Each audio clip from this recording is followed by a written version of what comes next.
Hi viewers, welcome back to car Darwin. കുറേ നാളത്തെ കാത്തിരിപ്പിന് ശേഷം മാരുതിയുടെ ബ്രെസ ഇപ്പോൾ ലോഞ്ച് ചെയ്തിരിക്കുകയാണ്. വണ്ടിയിൽ എന്തൊക്കെ പുതിയ മാറ്റങ്ങളാണ് വന്നിരിക്കുന്നതെന്നും ഏതൊക്കെ വേരിയൻറ്റുകളാണെന്നും പ്രൈസ് എങ്ങനെയാണെന്നും എല്ലാ കാര്യങ്ങളും ഡീറ്റെയിൽ ആയിട്ട് നമുക്ക് ഈ ഒരു വീഡിയോയിൽ നോക്കാം. ഈ വീഡിയോയിലേക്ക് പോകുന്ന മുമ്പ് നിങ്ങൾക്ക് ഈ ചാനൽ ഇഷ്ടപ്പെട്ടെങ്കിൽ ദയവായി ഈ വീഡിയോ ലൈക്ക് ചെയ്യുക. നിങ്ങളുടെ ഓരോ ലൈക്കും ഞങ്ങൾക്ക് വളരെ വിലപ്പെട്ടതാണ്. വണ്ടി ഇപ്പോൾ 6 വേരിയൻറ്റുകളിൽ അവൈലബിൾ ആയിട്ടുണ്ട്. LXI, VXI, ZXI, ZSI dual tone, ZSI plus, പിന്നെ ZSI plus dual tone. Price start ചെയ്യുന്നത് 8 ലക്ഷം രൂപയിലാണ്. 8 ലക്ഷം രൂപ മുതൽ 14 ലക്ഷം രൂപ വരെ വേണ്ടിയിട്ട് പ്രൈസ് റേഞ്ച് എന്ന് പറയുന്നത്. LXIയുടെ വില 8 ലക്ഷം രൂപയാണ്. ഇതിനകത്ത് നമുക്ക് ഒരുപാട് സാധനങ്ങൾ കിട്ടത്തില്ല. അതായത് ഓട്ടോമാറ്റിക് ക്ലൈമറ്റ് കൺട്രോൾ ഇല്ല, സെൻട്രൽ ആംബ്രസ്റ്റ് ഇല്ല, റിയർ സീറ്റിലൊന്നും കപ്പ് ഹോൾഡറൊന്നും ഇല്ല, പിന്നെ എൻജിൻ സ്റ്റാർട്ട് സ്റ്റോപ്പ് ബട്ടൺ കൊടുത്തിട്ടില്ല, ക്രൂയിസ് കൺട്രോൾ ഇല്ല. അങ്ങനെ കുറച്ച് സാധനങ്ങളൊന്നും LSI വേരിയൻറ്റ് കിട്ടിയിട്ടില്ല. പിന്നെ VXI നോക്കുകയാണെങ്കിൽ VXIക്ക് ഏകദേശം 9.5 ലക്ഷം രൂപയോളം വില വരുന്നുണ്ട്. VXI ഓട്ടോമാറ്റിക് നോക്കുകയാണെങ്കിൽ 11 ലക്ഷം രൂപയോളാണ് വില വരുന്നത്. പിന്നെ ZXI നോക്കുകയാണെങ്കിൽ ഏകദേശം 11 ലക്ഷം രൂപയുടെ അടുത്ത് വില വരുന്നുണ്ട്. അതായത് 11.87 ലക്ഷം രൂപയാണ്. ഈ ഒരു ZXI തൊട്ട് നമുക്ക് സൺറൂഫും അതേപോലത്തെ കാര്യങ്ങളാണ് കിട്ടുന്നത്. ZXI ഓട്ടോമാറ്റിക് നോക്കുകയാണെങ്കിൽ 12.37 ലക്ഷം രൂപയാണ് വില വരുന്നത്. പിന്നെ ZXI ഡ്യുവൽ ടോണിൻ്റെ വില സ്റ്റാർട്ട് ചെയ്യുന്നത് 11 ലക്ഷം രൂപയാണ്. 11,03,000 രൂപയാണ് അതിൻ്റെ വില വരുന്നത്. അതിൻ്റെ ഓട്ടോമാറ്റിക്കിൻ്റെ വില 12.5 ലക്ഷം രൂപയാണ്. പിന്നെ ZXI പ്ലസ് ആണ് വരുന്നത്. ZXI പ്ലസിന് 12 ലക്ഷം രൂപ വില വരുന്നത്. ZXI ഓട്ടോമാറ്റിക് നോക്കുകയാണെങ്കിൽ ZXI പ്ലസ് ഓട്ടോമാറ്റിക് നോക്കുകയാണെങ്കിൽ 13 ലക്ഷം രൂപയോളം വില വരുന്നുണ്ട്. ZXI പ്ലസ് ഡ്യുവൽ ടോണിൻ്റെ വില എന്ന് പറയുന്നത് 12.5 ലക്ഷം രൂപയാണ് മാനുവൽ. അതിൻ്റെ ഓട്ടോമാറ്റിക് വരുമ്പം ഓൾമോസ്റ്റ് 14 ലക്ഷം രൂപയോളം വില വരുന്നുണ്ട്. ഇങ്ങനെയാണ് വണ്ടിയുടെ പ്രൈസ് റേഞ്ച് എന്ന് പറയുന്നത്. ഇനി നമുക്ക് വണ്ടിയിൽ വന്ന മാറ്റങ്ങൾ എന്തൊക്കെയാണെന്ന് നോക്കാം.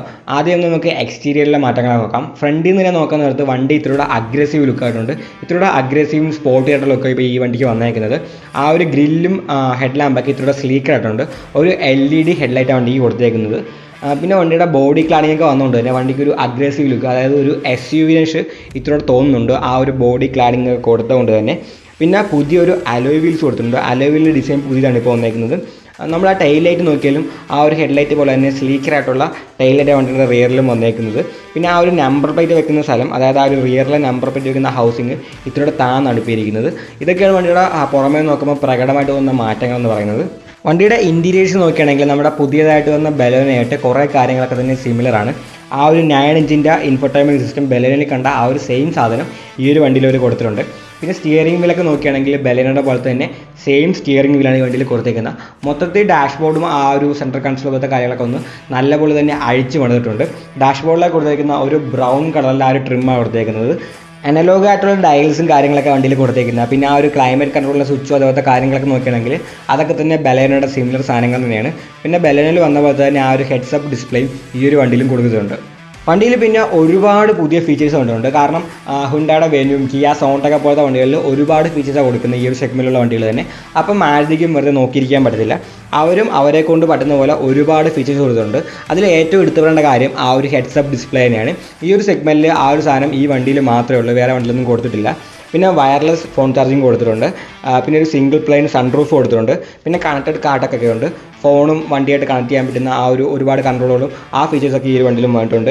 ഇലക്ട്രോണിക് സ്റ്റെബിലിറ്റി കൺട്രോളുണ്ട്, ക്രൂയിസ് കൺട്രോളുണ്ട്, 6 എയർ ബാഗ് കൊടുത്തിട്ടുണ്ട്. പിന്നെ keyless entry with push button സ്റ്റാർട്ടാണ് കൊടുത്തേക്കുന്നത്. റിയർ AC വെൻസും കൊടുത്തിട്ടുണ്ട്. എഞ്ചിൻ്റെ ഭാഗത്തേക്ക് വരികയാണെങ്കിൽ മാരുതിയുടെ ആ സെയിം 1.5 ലിറ്റർ പെട്രോൾ എഞ്ചിൻ തന്നെ ഇതിലും വരുന്നത്. അത് ഇത്രയോടെ അപ്ഡേറ്റ് ചെയ്ത് ട്യൂണിങ്ങിലൊക്കെ വ്യത്യാസം വരുത്തി നമ്മുടെ പുതിയ എർട്ടിഗയിലും XL6-ലൊക്കെ കൊടുത്തായിരുന്നു. ആ സെയിം എഞ്ചിൻ തന്നെയാണ് ഈ ഒരു വണ്ടിയിലും വന്നേക്കുന്നത്. മാക്സിമം പവർ എന്ന് പറയുന്നത് 103 PS ആണ്. 5 സ്പീഡ് മാനുവലിലും അവൈലബിൾ ആണ്, 6 സ്പീഡ് ഓട്ടോമാറ്റിക്കിലും അവൈലബിൾ ആണ്.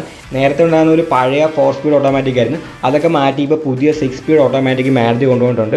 പിന്നെ ഏറ്റവും എടുത്തുകൊണ്ട കാര്യം ഇതിൽ നമുക്ക് പാഡൽ ഷിഫ്റ്റിംഗ് കൊടുത്തിട്ടുണ്ട്. അതുകൊണ്ട് നമുക്ക് മാനുവലായിട്ട് ഗിയർ മാറ്റാൻ പറ്റും. പാഡൽ ഷിഫ്റ്റ് കൊടുത്തത് വളരെ നല്ലൊരു കാര്യം തന്നെയാണ്.